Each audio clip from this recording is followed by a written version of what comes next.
In this video, we're going to look at a really important mineral, sodium.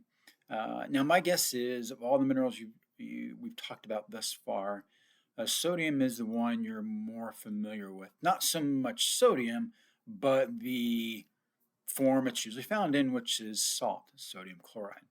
And sodium is a major constituent of our diets, plays a key role in them.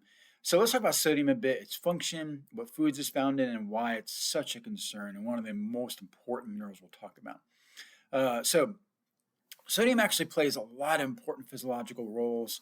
It plays a key role in water and mineral balance and fluid balance. You remember studying chemistry and osmosis and movement of solute.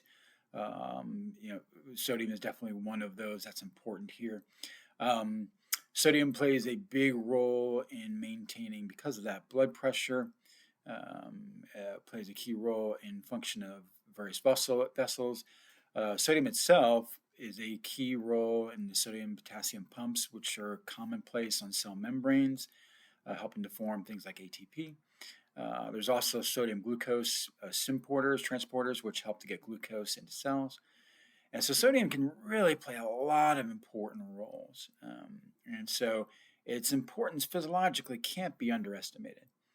However, sodium, of all the minerals, in fact, if we're being honest, of most of the things we'll talk about in this course, it is the one that having a toxicity of is really the big concern. And the reason being is because generally in the Western diet, where we have a diet high in preserved foods, things like that, those foods tend to be very high in sodium, very high in salt. And so this is not one where we're typically talking about someone with low amounts of sodium. In fact, more commonly, is people who are consuming too much sodium. And just to give you an idea, because when we think of sodium, we think of salt, and you may think of, well, putting salt on French fries or on something you're eating, and you may think, well, if I just don't put salt on things, then this won't be a problem. However, the amount of sodium in so many foods we consume is probably far more than we realize. And this is just an example, right? Some of these, like cereals. Cereals is not something you would think would have salt in it. Upwards of 400 milligrams. That's a cup. That's per serving, right?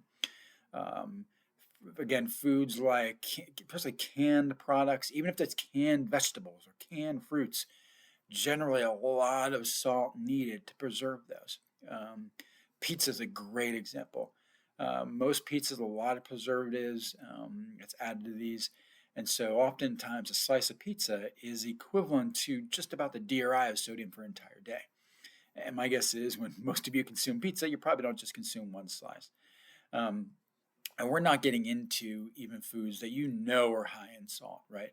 French fries, cheeseburgers, those things, incredibly high in salt, incredibly high in sodium. And so this is generally a mineral that we're concerned about, not because of being deficient of it, but having too much of it. And that's a big concern that we want to address. Having high sodium intake, it's well known, chronic high intake, can lead to hypertension or increased blood pressure.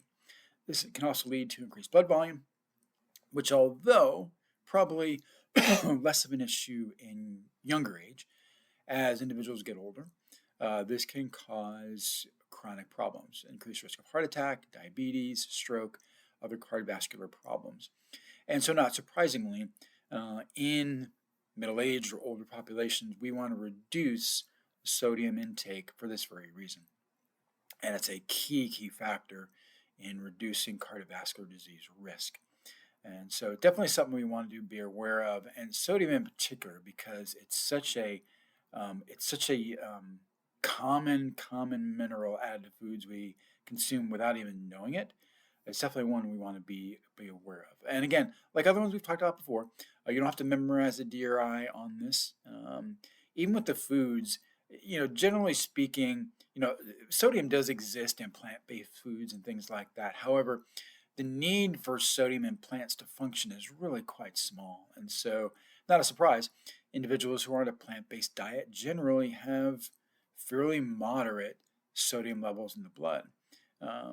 It's when you add to the diet these preserved foods in a can, in a box, and packaging that were greatly increasing salt intake and potentially over time causing cardiovascular issues. Hope that helps, and we will see you in the next video.